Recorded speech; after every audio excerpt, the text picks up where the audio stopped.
McDoul Louardi. Vous désirez garder la nationalité française? Oui, monsieur. Très bien. Vous voulez signer la déclaration? Oui, monsieur le juge, merci. Oui. Guergat Boudjema.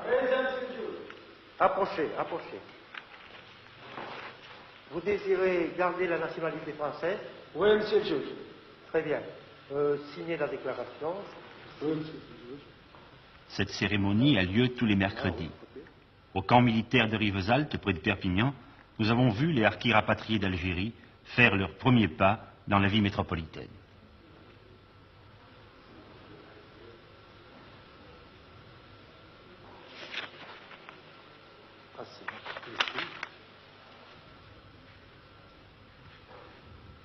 C'est long, 2 signatures.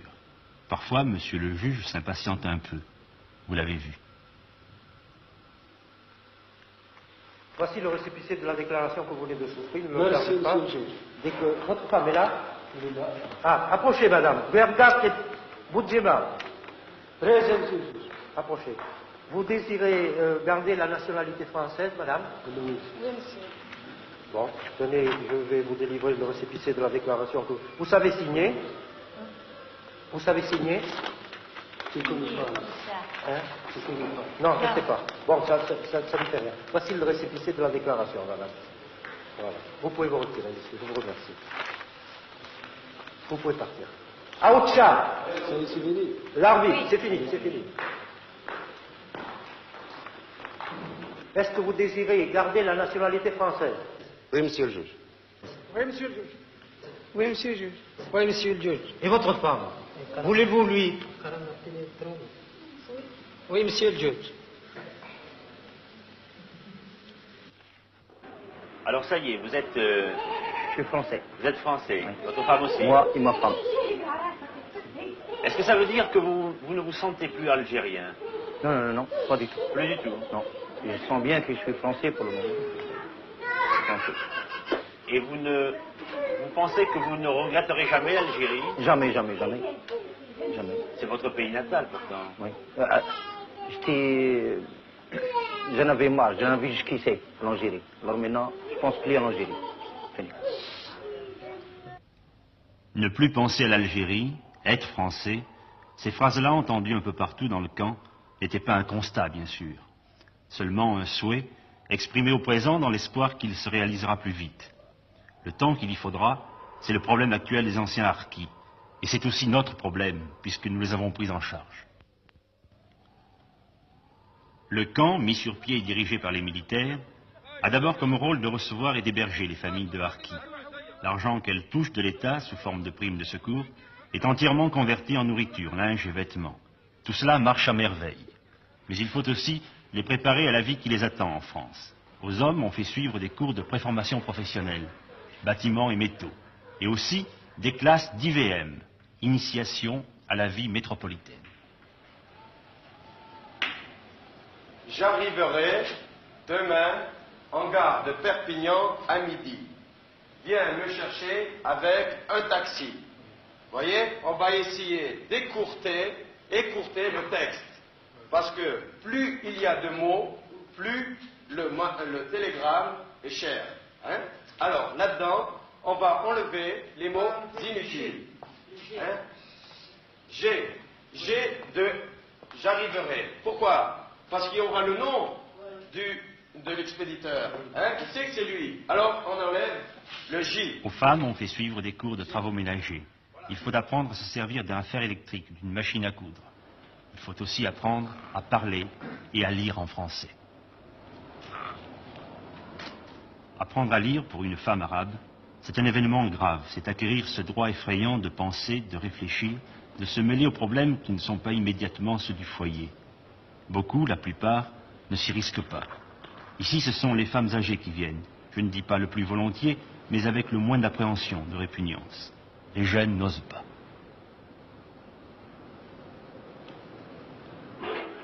Dites-moi, est-ce que votre femme parle français? Non, elle comprend, mais il ne parle pas. Si vous le parlez, vous le causez, il comprend ce que vous dites, mais pour répondre, il ne faut pas répondre. Vous comprenez ce que nous disons, madame? قال لك لو كان نهضر معك تفهمي تنقول لك بالفرنساويه.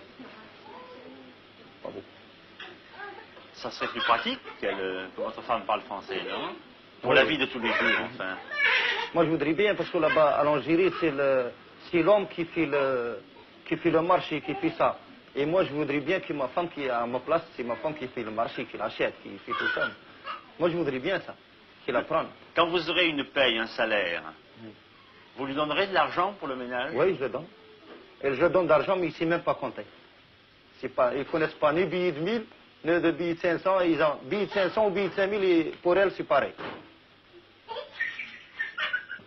Pourquoi est-ce qu'elle ne peut pas suivre les cours de rattrapage? Si. Je ne l'empêche pas d'aller. Qu'est-ce qu'elle en pense, elle? تروحي؟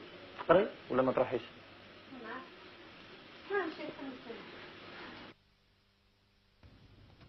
Le ministère des Rapatriés a installé dans le camp une antenne civile pour le reclassement des adultes. On y reçoit les demandes des employeurs métropolitains qu'on transmet à mesure aux intéressés. Je te convoquerai. Ça va. Tiens. Ensuite, tu es libre. Vas-y. Le suivant. Les problèmes ne manquent pas. Voici un exemple. Bouffal. Amran. Ouais. Tu veux alors aller dans l'Ariège, dans une carrière de pierre? Oui. Hein? Oui. J'ai une place, on te paye 206 francs de l'heure. Meeting ou 7 francs, et ça, Ouais. ça va? Ouais. Hein? Ouais. Et tu auras un logement Ouais. qui se compose de 2 pièces. Ça va? Ouais, ça Tu es va. d'accord? Hein? Il dit oui, tout paraît réglé. Maintenant, suivez bien ce qui se passe. Donc, tu l'as fait un plaisir de faire un homme et marcher avec moi? Ah, tu veux qu'il y en ait un autre avec toi? Oui. Avec la femme, c'est tout. Le deux. Et 2? Oui. Pourquoi tu veux pas partir tout seul? Mais si moi je n'ai pas la femme, alors Ah, j'en ai les ouais. enfants. Qu'est-ce qu'il a? Il parle de femmes, d'enfants. Ce n'est pas très clair.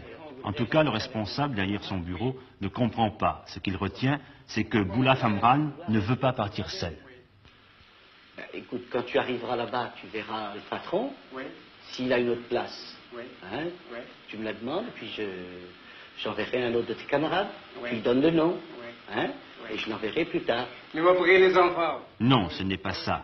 Ce que Boulaf Amran essaie d'expliquer, c'est que sa femme n'est pas là, qu'il a 3 enfants à sa charge, et qu'il ne peut partir que si la femme d'un autre harki s'occupe de ses enfants à lui, pendant qu'il sera dehors à travailler. Il va faire un plaisir, faire un homme, marcher avec moi. Un homme, il est marié. Oui. Alors la femme, il peut s'appeler.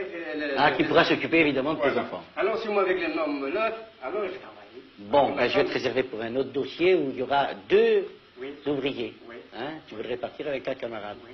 Voilà, des problèmes semblables, il y en a tous les jours. Oui, merci. Allez, ça va. Ça va. La La catégorie. carte d'identité. La catégorie. Vous Elle est là. ça, voilà. Tiens, Merci, hein. voilà, d'accord. Une bonne solution collective au problème du reclassement, ce sont les chantiers forestiers. Celui de Pujol-de-Bosque, au-dessus de Carcassonne, est ouvert depuis quelques semaines par des Kabyles venus de Rivesaltes. Ils sont 37 à travailler là, sous la surveillance d'un fonctionnaire des eaux et forêts. Le soir, vers 5 heures, ils quittent le chantier et rentrent à Pujol-de-Bosque, un village abandonné qui est devenu leur village.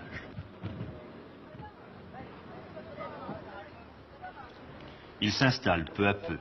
On a refait pour eux une école, des adductions d'eau, les murs et les toits de 37 maisons, puisqu'il y avait 37 familles à reloger. Le problème reste l'isolement. Le village habité le plus proche, Villeneuve, est à 7 km, par une route étroite et sans revêtement, à peine carrossable l'hiver. Pourtant, les commerçants de Villeneuve se sont toujours arrangés pour monter jusqu'ici, quel que soit le temps. Le boulanger, que voici, vient chaque jour, le boucher 2 fois par semaine. L'épicier, ou plutôt l'épicière, 1 fois. Tous en fin d'après-midi, puisqu'il faut attendre que les hommes, qui seuls ou presque peuvent effectuer les achats, soient rentrés du travail. Le capitaine Boyer et l'adjudant-chef Vergès, qu'il va rejoindre, sont les responsables militaires du pays. Ils vont s'effacer bientôt devant l'autorité civile, c'est-à-dire devant monsieur le maire de Villeneuve, qui a Pujol-de-Bosc dans sa commune.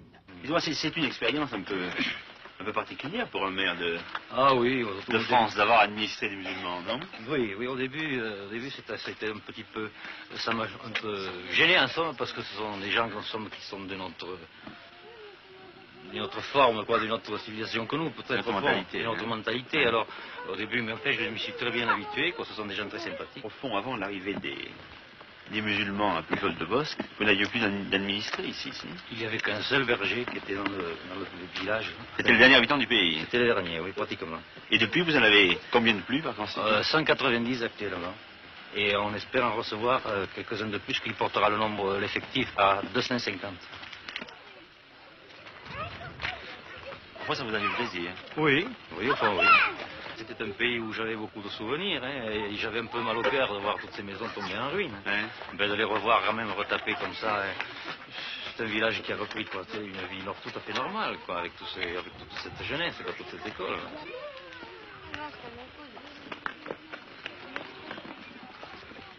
Ça te plaît de vivre en France? Oui. Tu n'aurais pas préféré rester en Algérie, non? Non, là c'est mieux. C'est mieux en France? Oui. Dis-moi pourquoi.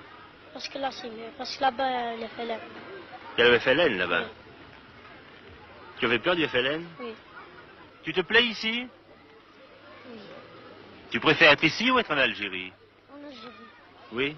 Tu étais à quel endroit en Algérie? Kerba. Pourquoi tu préférais l'Algérie? Mon pays, l'Algérie.